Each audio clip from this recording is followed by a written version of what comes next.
Échange entre le Premier ministre Jean-Michel Samalou Condé et les cardinals Fridolin Ambongo sur la situation sécuritaire à Kwamount après sa visite pastorale. Et enfin, le président de la République démocratique du Congo, Félix-Antoine Tshisekedi Tshilombo, s'est exprimé devant l'Institut royal des affaires étrangères. Madame, Messieurs, vous faites bien de suivre Congo France Télévision pour être suffisamment informés. On va débuter par ceci. C'est une première dans l'histoire que le président de la République démocratique du Congo s'exprime dans ses prestigieux think tanks. Cette fois-ci, le président Félix-Antoine Tshisekedi Tshilombo l'a fait le mercredi dernier devant l'Institut royal des affaires internationales. Je vous propose de suivre cet élément. Le président Félix Tshisekedi a été invité d'une conférence spéciale organisée le mercredi 19 octobre 2022 à Charlton House, l'Institut royal des affaires internationales. C'était la première fois qu'un chef d'État de la RDC s'exprimait dans ces prestigieux think tanks britanniques. Le président a dressé un tableau global de la RDC en présentant les atouts de notre pays dont le potentiel économique n'est plus à démontrer. Il a fait un bref bilan de son action à la tête du pays, marqué par de progrès notables en termes de respect des droits de l'homme et des performances économiques, avec le triplement du budget de l'État en 2 ans passant de 4 à 12 milliards de dollars et une croissance économique estimée à 6% pour 2023. La séance de questions-réponses a été centrée sur la situation sécuritaire à l'est du pays, la préservation de l'environnement et l'exploitation de minerais. Le chef de l'État a rassuré les participants sur les avancées notables du pays en matière de bonne gouvernance. Toujours dans ces mêmes registres, profitant de sa visite de travail à Londres, le président de la République, Félix Tshisekedi, a rencontré une délégation de la communauté congolaise vivant au Royaume-Uni. C'était le mercredi 19 octobre 2022, dans la soirée, dans un hôtel du centre de la capitale britannique. Le chef de l'État, Félix-Antoine Tshisekedi Tshilombo, a profité de sa visite à Londres pour rencontrer une délégation de la communauté congolaise vivant au Royaume-Uni. La rencontre a eu lieu le mercredi soir dans un hôtel du centre de la capitale britannique. Le chef de l'État a d'abord présenté la situation globale du pays. Ensuite, il a expliqué à ses compatriotes pourquoi jusqu'à présent il privilégie la voie diplomatique pour résoudre le problème de l'agression à l'est du pays. L'option de la guerre sera une option ultime si la diplomatie échoue. Le président de la République a exhorté la diaspora congolaise à s'engager pour plaider auprès des autorités de leur pays de résidence la cause de la RDC et d'expliquer la réalité de fait de l'agression subie injustement par la RDC. Les représentants de la diaspora congolaise ont exprimé le souhait de participer aux élections de 2023 comme Congolais de l'étranger. Le président a écouté leurs doléances et il s'en fera l'écho auprès de la CENI, chargée de l'organisation des scrutins présidentiels et législatifs de l'an prochain. Et puis en provenance de Londres, le président Félix Tshisekedi est arrivé ce jeudi 20 octobre à Accra pour entamer une visite de travail et d'amitié de 24 heures au Ghana. À son arrivée, il a été accueilli par un ministre du Ghana et de la délégation officielle congolaise conduite par Christophe Lutundula, ministre des Affaires étrangères. Nous y reviendrons prochainement avec toute force et détails. Je l'ai dit dans le sommaire, situation sécuritaire dans les grands Bandundu. Après sa mission pastorale à Kwamount, le cardinal Fridolin Ambongo présente son rapport au Premier ministre Samalou Condé, le chef du gouvernement, ce jeudi 20 octobre 2022. Je vous laisse écouter le cardinal Fridolin Ambongo. Je suis venu échanger avec le Premier ministre et en même temps lui remettre la synthèse de mon rapport de visite dans le territoire de Kwamount. Vous savez tout ce qui se passe actuellement dans le territoire de Kwamount. Et moi, en tant que pasteur propre de cet archidiocèse de Kinshasa et Kwamount, une bonne partie se trouve dans mon archidiocèse. J'avais fait une visite pastorale, la première fois le long du fleuve, jusqu'à Kwamut Cité. J'ai continué ma visite jusqu'à Massiakwa, sur la rivière Kwa. De retour ici, j'avais estimé que ma visite devrait être complétée par la partie terre. Et j'avais pris l'avion la semaine passée jusqu'à la ville de Bandundu. Et de Bandundu, j'avais fait la route RN 17, Bandundu, Massiambio, jusqu'à Mongata, sur la route principale.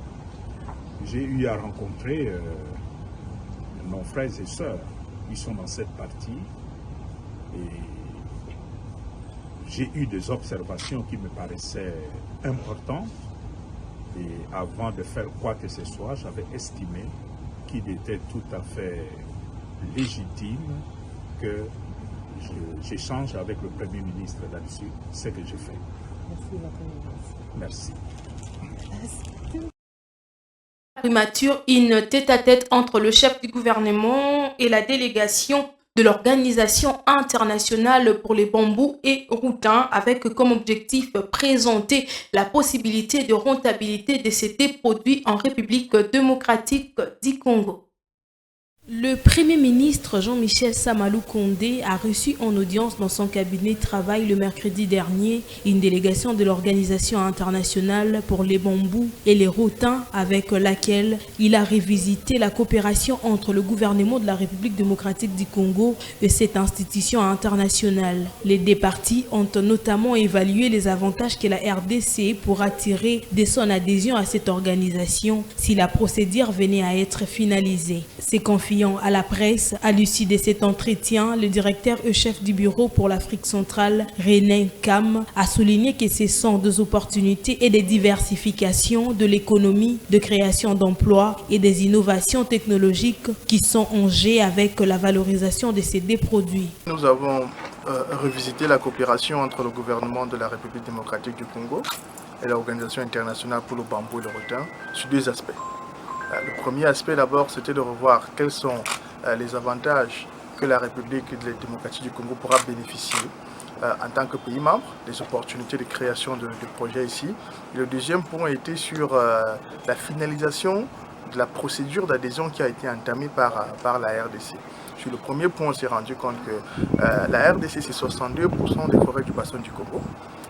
C'est une opportunité énorme pour le développement du sous-secteur bambou-rotin qui pourra diversifier l'économie de la RDC tout en préservant l'environnement, en créant de l'emploi pour les jeunes et pour les femmes. Aujourd'hui, nous avons échangé sur les possibilités de produire du charbon de bambou pour pouvoir substituer le charbon classique de bois qui met beaucoup de pression sur nos forêts naturelles. Nous avons parlé de la construction des petits marchés, la construction des villes avec le bambou, la production de la pulpe à papier et aussi du textile. Donc aujourd'hui, le potentiel de la RDC, si bien développé, nous permet de satisfaire tous les besoins de l'Afrique. Nous avons aussi pu saluer le travail qui a déjà été fait par le ministère de l'Agriculture, qui a pu développer la politique nationale de bambou, qui est un peu comme la boussole qui va nous permettre, qui va nous donner la direction sur les grandes lignes sur comment est-ce que nous pouvons développer le sous-secteur. Le deuxième point de l'audience était donc la finalisation de la procédure d'adhésion de la RDC au traité d'Inbar. Son Excellence, Monsieur le Premier ministre, a renouvelé l'envie, le souhait du gouvernement de la RDC de finaliser cette procédure dans des meilleurs délais, tout en respectant la constitution de la RDC. Sur ce, il a instruit à tout son département juridique de travailler là-dessus pour que dans de meilleurs délais, le projet de loi puisse être proposé pour une ratification éventuelle. Il faut noter que le Premier ministre Samalou Kondé a instruit son département juridique de travailler pour mettre sur pied un projet de loi dont il proposera la ratification pour une éventuelle adhésion à cette organisation internationale. Une journée très chargée pour le chef du gouvernement congolais Jean-Michel Samalou Kondé qui a reçu le même mercredi 19 octobre 2022 l'envoyé spécial du président de la République du Congo, Denis Sassou Nguesso. La ministre de l'Environnement brazzavilloise Arlette Soudan Nanoult est venue avec le courrier adressé au président de la République démocratique du Congo. Suivez. Le Premier ministre Samalou Kondé a reçu en audience dans son cabinet de travail l'envoyé spécial du président de la République du Congo, Denis Sassou Nguesso. Alerte Soudan Nanot, ministre brazzavilloise de l'Environnement, du Développement durable, du bassin du Congo et ministre de la Coordination technique et porteuse d'un courrier du président Sassou Nguesso adressé à son homologue Félix-Antoine Tshisekedi. Dans ces courriers est abordée la question de la position commune des pays membres du bassin du Congo lors de l'événement parallèle décidé par 54 États africains au travers de 3 commissions dédiées aux questions du climat en vue d'avoir un lieu de concertation pour un nouveau narratif commun, a fait savoir le ministre de l'Environnement brazzavillois. Écoutez, je suis l'envoyé spécial du président Denis Sassou Nguesso de la République du Congo, mais qui porte également la casquette de président de la commission climat du bassin du Congo, qui est l'une des institutions de l'Union africaine. Il m'a envoyé remettre une lettre dans laquelle une lettre adressée à son Excellence Monsieur le Président de la République démocratique du Congo, Monsieur Antoine Félix Tshisekedi. Et j'ai eu l'immense honneur d'avoir été reçu par son Premier ministre qui venait de me recevoir pour lui remettre ce courrier du président Sassou, dans lequel il est abordé le futur événement parallèle qui se tiendra à Sharm el-Sheikh en République arabe d'Égypte relatif à tout ce qui porte sur le climat.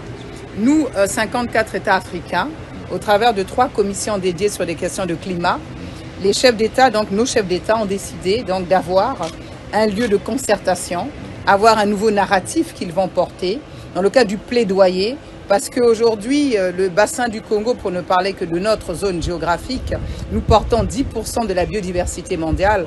Le bassin du Congo, que vous connaissez de par sa superficie, étant le second poumon écologique après l'Amazonie, mais de par son stock et de séquestration de carbone, aujourd'hui c'est le premier en matière de stock carbone aujourd'hui net de la planète, parce que lorsque vous additionnez nos forêts, 1,5 tonnes de stock de carbone, vous prenez nos tourbières qui stockent également 31 milliards d'euros. Lui, il est le chef du gouvernement, mais il portera ce propos au chef de l'exécutif. Il nous en a donné l'assurance, il m'a demandé de porter ce propos au président de la République du Congo et cela sera transmis. Et nous savons que le courrier a été déposé en de très très bonnes mains. Je vous remercie. Il stocke également 31 milliards de stock de CO2. C'est pas moins de 3 à 4 années d'émissions de gaz à effet de serre de la planète et de 15 à 20 ans de la planète. Et donc nous voulons aujourd'hui dire au reste du monde que nous ne quémandons pas. Nous disons simplement aux pays riches que nous voulons un partenariat qui soit un partenariat qui prenne en compte également notre besoin, tout comme le leur, d'aller vers une transition énergétique, d'aller vers simplement une transition écologique, puisque nous avons des populations à qui il nous faut donner ce qu'on appelle une économie circulaire. Et il nous faut avoir des énergies propres également. Et cela a un coût. On ne peut pas se développer sans énergie. Et donc aujourd'hui, il fallait porter ce propos à ce très haut niveau. Et puis, dans le nouveau narratif, nous demandons aux États riches simplement qu'ils se mettent à nos côtés pour lever ce verrou risque des banques multilatérales de développement afin de permettre au secteur privé, au travers même de ce qu'on appelle la responsabilité sociétale des entreprises, d'investir directement auprès des États qui ont déjà des projets identifiés, comme le Fonds bleu a déjà un certain nombre de dossiers issus des États et issus également des contributions déterminées nationales des États. Donc voilà à peu près le message que je portais au nom du président de la République du Congo à son frère et homologue, le président Antoine Félix Tshisekedi de la République démocratique du Congo. Non, le Premier ministre simplement portera le propos au plus haut niveau. Lui, il est le chef du gouvernement, mais il portera ce propos au chef de l'exécutif. Il nous en a donné l'assurance. Les pays du bassin du Congo doivent en effet convaincre le pays riche à mettre de moyens pour la préservation des forêts, obtient des compensations conséquentes en vue d'assurer le mieux-être de populations riveraines. À l'Assemblée nationale, cette fois où la plénière du mardi dernier a été consacrée aux travaux de contrôle de l'utilisation de fonds budgétaires en République démocratique du Congo. Au cours de ces débats sur l'examen et l'adoption du projet de la loi de finances de l'exercice 2021, plusieurs députés nationaux ont critiqué l'utilisation de ces budgets. Le gouvernement a jusqu'à 48 heures pour répondre aux préoccupations du peuple. Noëlla Bolumbu et Pichu Maimbi étaient sur place pour le compte de Congo France Télévisions. La plénière de ce mardi est consacrée à l'examen et adoption du projet de loi portant reddition des comptes de loi des finances de l'exercice 2021. Le speaker de l'Assemblée nationale, Christophe Mbosoko Diampouanga, a appelé le ministre des Finances, Nicolas Kazadi, empêché et représenté par la vice-ministre des Finances, Onej Sele, à présenter le projet de reddition des comptes devant l'Auguste Assemblée. Je commencerai par m'excuser pour ce retard, pour raison d'État, comme l'a si bien dit le président de l'Assemblée, et vous réitère mon profond respect avant de démarrer avec ce résumé. Honorables députés, chers collègues, je vous rappelle que selon les prescrits de l'article 87 de la loi numéro 11/011 du 13 juillet 2011 relative aux finances publiques, l'examen de ces projets de loi est préalable au vote du projet de loi de finances de l'année 2023. 40 députés ont pris la parole pour critiquer la façon dont le gouvernement a utilisé l'argent public pour l'exercice 2021. Et ici, honorable président, il y a des choses inacceptables, surtout pour la province de la Touapa. Au niveau du ministère de l'Industrie, pour la prévision était de 11 milliards 317 957 285. Je dois constater et de 42 milliards 598 millions 544 409. Le rapport que la Cour de compte nous a déposé sur la reddition de comptes, c'est-à-dire l'exécution du budget 2021, du moins la moitié de l'année. Mais c'est de constater positivement, c'est qu'il y a eu accroissement du budget, accroissement des dépenses. Ça veut dire en 2020, il y a eu plus de 50% en 2021. La Chambre basse a accordé 48 heures au gouvernement pour répondre aux préoccupations des députés relatives à l'examen du projet de loi de reddition des comptes 2021.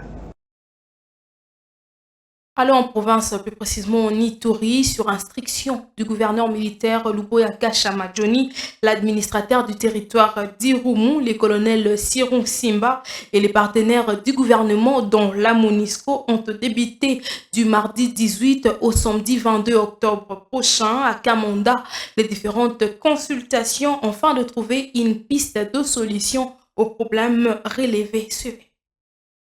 Deux chefs coutumiers et notables de la communauté Lessembouti condamnent avec fermeté la récente tuerie des civils au village Massomé, une prise de position exprimée dans une déclaration ce mercredi à la tribune officielle de Komanda, chef-lieu de la chefferie de Basili, témoin de l'événement. L'administrateur militaire du territoire d'Irumu, colonel Siro Simba Bunganjan, mais aussi le commandant secrétaire opérationnel de l'Ituri, le général-major Nyembo Abdallah et plusieurs autorités militaires et civiles. Un extrait de la dite déclaration élit par les notables Bakina Jacques.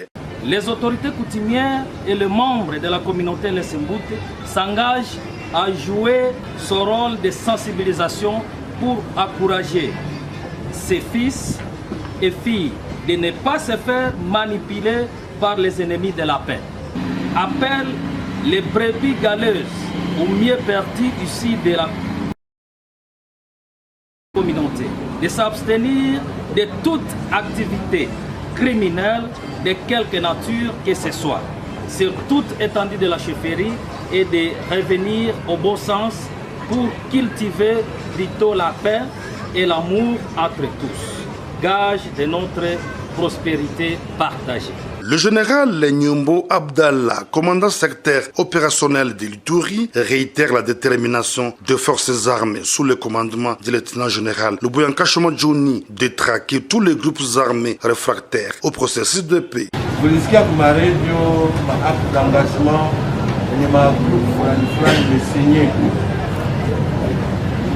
lakini sie kama force ya defense tunarespekte hiyo mkataba, lakini tumegundua chini kama wangila warespekta wanatembea juu ya ile acte d'engagement. Sasa sie hatuwezi choka, nawaambia kwa ukweli.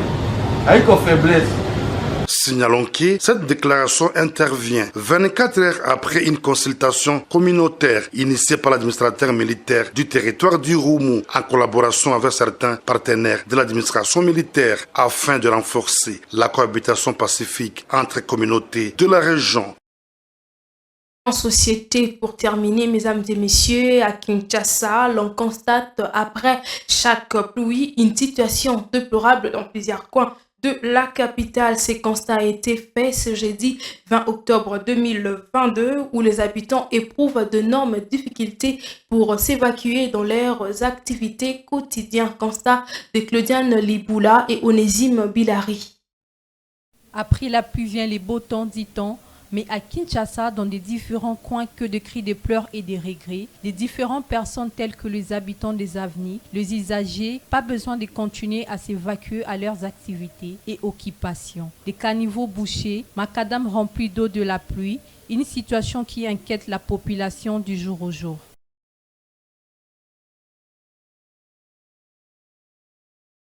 Certainement compris que nous sommes à la fin de ce journal, mais pour vous qui nous avez pris en cours de diffusion, prenez pour vous le rappel des titres. Le Premier ministre a échangé avec le cardinal Fridolin Ambongo sur la situation sécuritaire à Kwamout après sa visite pastorale. Le président de la République démocratique du Congo, Félix-Antoine Tshisekedi Tshilombo, s'est exprimé devant l'Institut royal des affaires internationales.